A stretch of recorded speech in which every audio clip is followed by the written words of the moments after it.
On s'active dans ce sous-sol autour de ces deux génératrices de secours. On est en train de préparer pour le transport cette double génératrice. On a encore beaucoup de boulot aujourd'hui. Mais heureusement, nous avons une équipe de spécialistes qui met tout en œuvre pour y arriver. Tous des bénévoles réunis par le Lions Club de Belgique, cet ensemble de clubs philanthropiques. C'est eux qui ont appris que ces génératrices allaient finir à la déchetterie alors qu'elles n'accumulent que quelques dizaines d'heures d'utilisation.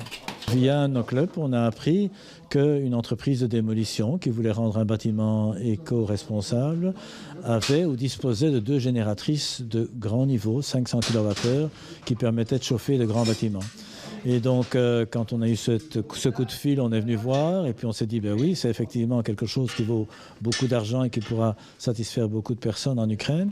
Car les deux machines rejoindront la ville de Kharkiv, respectivement dans un hôpital et une centrale à gaz.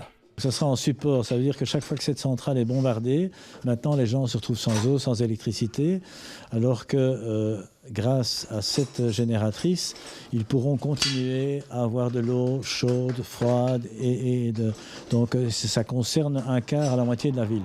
Après le démontage, les génératrices seront installées mardi dans ce camion qui devrait arriver en Ukraine début février.